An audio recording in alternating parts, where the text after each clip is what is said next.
Hi, and welcome back to Rowdy Sports. This is Peach. Round of 32, or round of 8, round of 16. Round of 16, day 2. And did we have some games today, dude? We had some great games today. Brazil versus Norway and Mexico versus England. Brazil versus Norway to start it off. Erling Haaland. I mean, Norway set up so... They set up... Their manager, their coach is... He might be a genius. He completely nullified Brazil in this game. That penalty they got in the end was soft as can be. And the consolation it just didn't matter at that point. Norway had already won. The whistle was going right after that pen. It was just incredible. What did we learn from that game? Always bet on Haaland to score, which we did. Great job, me. And we can kind of depend on Norway again. I think that they're going to be setting up against England in the round of 8. And after watching England play today, I would bet on Norway. Let's talk about England versus Mexico. This was the second best game of the tournament, in my opinion, after Cape Verde, Argentina. Opened the scoring up, Bukayo Saka to Jude Bellingham. Then again, 2 minutes later, Jude Bellingham and Harry Kane link up for another goal. So Jude got 2 goals this game. And he played all 103 minutes of this game. He was out on his feet fighting until the very end.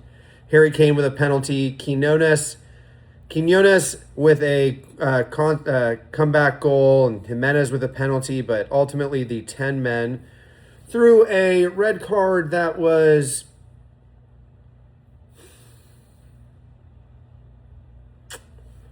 It was a red card if he had got it in the moment right. I don't think that VAR... I think that this was a yellow card challenge, and the fact that he didn't get a yellow card and VAR had got involved was done days for him. It was really unfortunate for Kwanzaa to get red carded there. But you got to give it up to the England players. I mean, I'm sure that I have friends that are going to tell me to go fuck myself for saying that England did a better job, but they did. I mean, that second half after the red card, Mexico had the ball for the entire fucking game after that red card. So England just set up, locked down, and were like, you're not getting past us. You are not getting a goal. No matter what you do, we are going to log it down.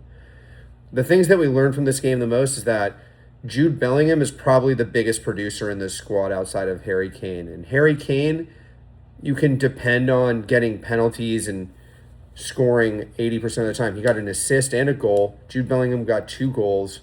Saka looked really great. Declan Rice got an unfortunate yellow card in the fucking first minute of the game, but then, was Mr. Dependable for the entire fucking game.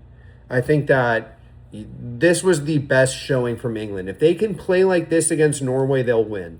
Do I think they will? I don't know. I don't think they will. I think Norway and England are going to go to pens. I do think that England will end up winning, actually, now that I think more about it. I just think that they're not going to be in nearly as hostile a territory as they were at the Azteca. And they just stand... having their fans... Being able to hear their fans will make a big difference. And this was a brutal fight for England. You could see Mexico fans on the sideline screaming. From the stands, you could see them screaming at the players. It was a hostile game for them. And they ended up winning. This might be the best showing I've seen from this English national team. I wonder if they can, it makes me, it kind of confuses me, because you think they have these insane superstar players and they should be playing like this all the time, but they're not. So maybe they will next week again. What do we learn from these two games? Bet on Holland, bet on Kane, bet on Jude Bellingham. Jude Bellingham will always have shots on target. Tomorrow, we got Portugal versus Spain and the USA. USA versus Belgium. And we have some drama about that game. So we'll talk about Spain-Portugal first real quick. I mean, this game is nothing short of loaded with superstars. You know what I mean? Like, who is the right bet? Well, I can tell you that Ronaldo is the only person taking penalties for Portugal during the game. I can tell you that Yamal has the best PR in the world to be acting that, to have so many people sniffing up his butt crack thinking he's the best in the world. I mean, he's not. He's like what? He gets a bunch of shots off. That just makes him look selfish more than anything. If he can't finish and he just gets a bunch of shots off, you know what I mean? Let's see. Who do I really like in this game? I like the Leao over-under on 1.2 shots. He's another player that's incredibly selfish and takes a lot of shots and doesn't look for that final pass. Can he finish? Sure, yeah. I mean, would I bet on him getting a goal against Spain? Absolutely not. No, I would not. I would bet on him getting shots. I'd bet on Yamal. If his line wasn't 3.5 shots, I would bet on Yamal because, you know, he's selfish and he'll take a lot of shots. He's a little kid. You know, that's what's crazy. You know, there was a 17-year-old Mexican player, Mora, and he's not taking a bunch of shots. He knows. He played incredibly all tournament. No one can say anything bad about his game. Yamal has played like shit. Oh, but he's the superstar. So who else am I looking at in this game? Nuno Mendes and Cancelo in fantasy for sure. Bruno Fernandes is going to be overpriced. I would look at Vitinha for maybe a buy down there. I'm not looking at any midfield players for Spain. They've all been so bad. Like Cucurella, maybe Pedro Porro. So you got to look at those matchups. Maybe I'd look at shots for Pedro Neto. I think that Cucurella and Porro are probably going to be harder to buy on. Or Zaban, maybe shots on target. This is a hard game to bet on because these teams are so loaded with superstars that you could just bet any different direction. Something may happen. The real thing that I'm betting on is goals scored in this game or goals against goalkeepers. I think that both goalkeepers might ship 2 goals in this game. Unai Simon hasn't given up a single goal, but he's dog shit. So the second that he actually gets balls shot at him, which will happen in this game, we'll see the cracks for sure. We're going to see those cracks. So, yeah, I'm betting on no clean sheet in that game for sure. Who do I think will win? My heart says Portugal, but my brain says Spain. I think it depends on who gets their subs right. Like if Spain gets their subs right and they get like a Mikel Merino super sub moment, I think they win, right? If Cristiano Ronaldo maybe like actually starts playing out of his mind, they win. But he's too slow now, and that back line is quick from Spain. It has to be like Bruno Fernandes, Pedro Neto.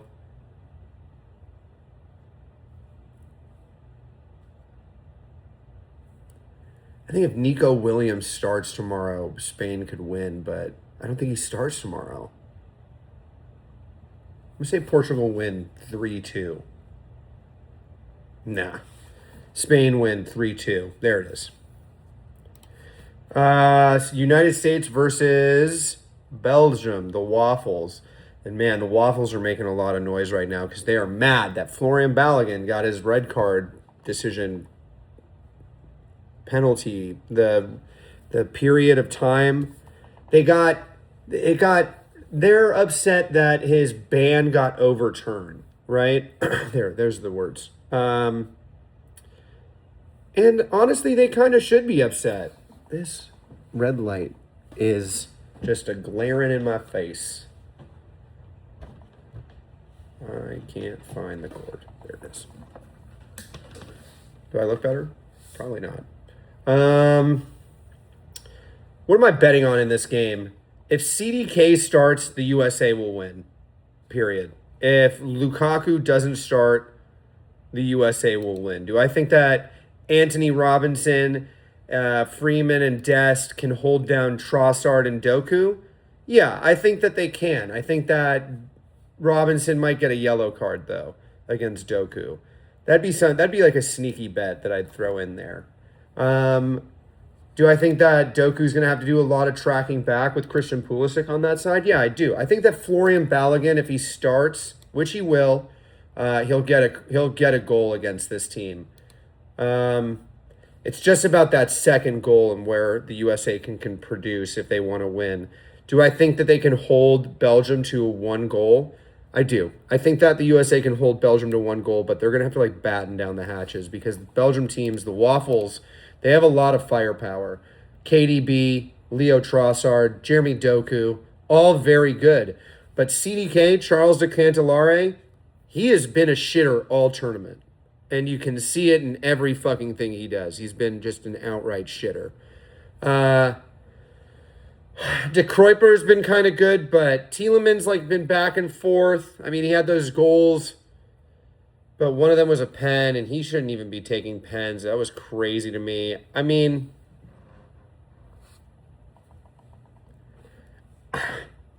this could be a bold one, you know what I mean? This could go to 2-2 in penalty kicks. This could be a 3-2 USA win. Do I think the USA will win? I think the script is there. I think the game script in the universe is there for us to win. I think it causes a tremendous amount of controversy that Florian Balogun gets to play this game. Do I think it's fair? No. I think that's bullshit. He got a red card. I am neutral in the idea that everyone should have to face the same music, you know what I mean? Kwanzaa shouldn't be getting out of his red card, you know what I mean, for the next game. Do I think that Kwanzaa is an integral part to the England squad? No, I do not. But, they're going to say, well, Florian Balogun didn't have to serve his ban. And I think it's crazy. There was less than a week for the appeal to happen. The appeal has to... The only way that this makes sense is if that referee comes out as, been guilty of match fixing, and it was clear that red card financially benefited him in some way, or could have financially benefited him in some way. If that comes out, then yeah, definitely it should be overturned. There shouldn't be any wait period, but I don't think there can be some smoke and mirrors behind it. FIFA need to be way more transparent about this. So, who am I betting on in this game? I'm betting on a sneaky Pulisic goal assist.